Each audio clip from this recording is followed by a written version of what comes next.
Welcome to this coding interview tutorial.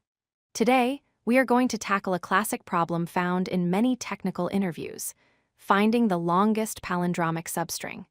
This is a medium difficulty problem that tests your understanding of string manipulation and algorithm optimization.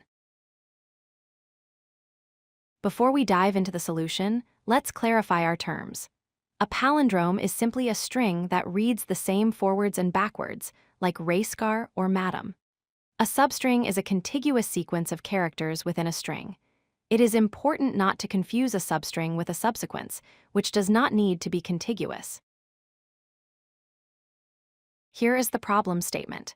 Given a string S, you need to return the longest substring inside it that is also a palindrome.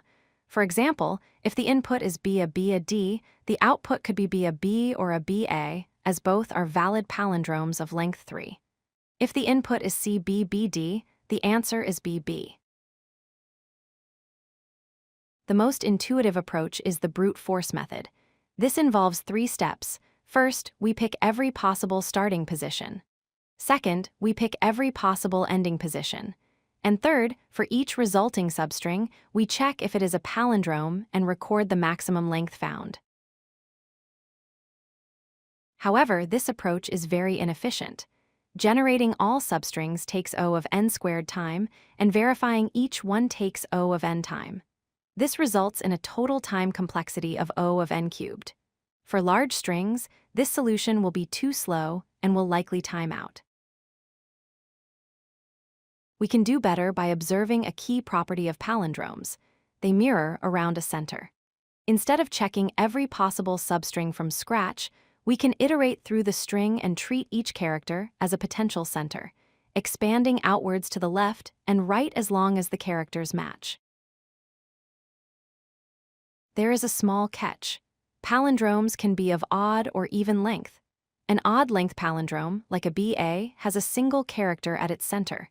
An even-length palindrome, like a BBA, has its center lying between 2 characters. We must account for both cases. Here is our algorithm. We loop through the string 1 character at an index I for each character. We expand twice, once assuming an odd length center at I, and once assuming an even length center at I and I plus 1.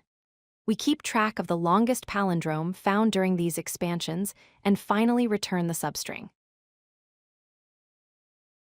Let's analyze the performance.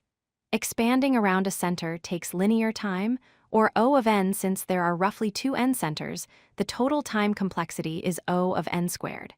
This is much faster than the brute force approach. The space complexity is O of 1, as we only need a few variables to store indices.